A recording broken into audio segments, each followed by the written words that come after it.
God's Word. Today, June 23rd, 2 Kings 10, 2 Chronicles 22 and 23, 1 Timothy chapter 5. We're going to spend our time in 2 Kings chapter 10. Again, it's the Old Testament. There's things there that you go, what in the world?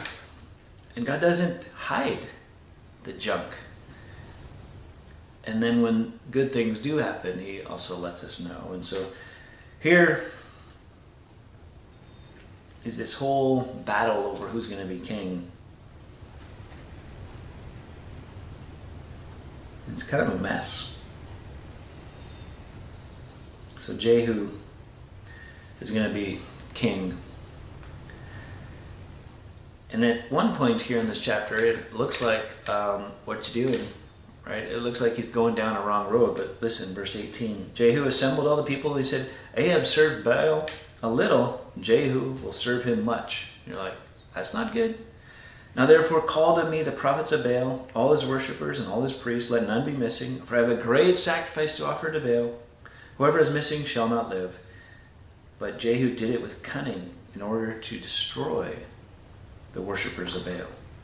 He says, sanctify a solemn assembly for Baal. So they proclaimed it. Here's how lost the people were. They just went along with it. They were already in that mindset, many of them, and they were serving a false god. So Jehu sent throughout all Israel, and all the worshippers of Baal came, so there's not a man left who did not come. They entered the house of Baal, and the house of Baal was filled from one end to the other. And he said to him who was in charge of the wardrobe, bring out the vestments for all the worshippers of Baal. So he brought out the vestments for them. Jehu went into the house of Baal with Jehonadab, the son of Rechab, and he said to the worshippers of Baal, search and see that there's no servant of the Lord here among you, but only the worshippers of Baal. Now they went in to offer sacrifices and burnt offerings. He's going to make a distinction.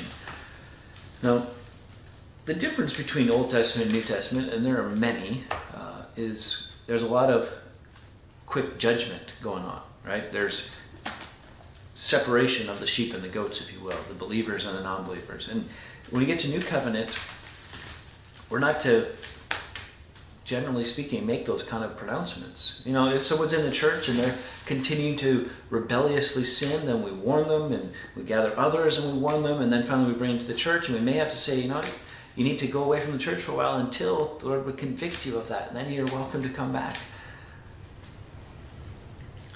But other than that, right, we're not going to do anything crazy like this.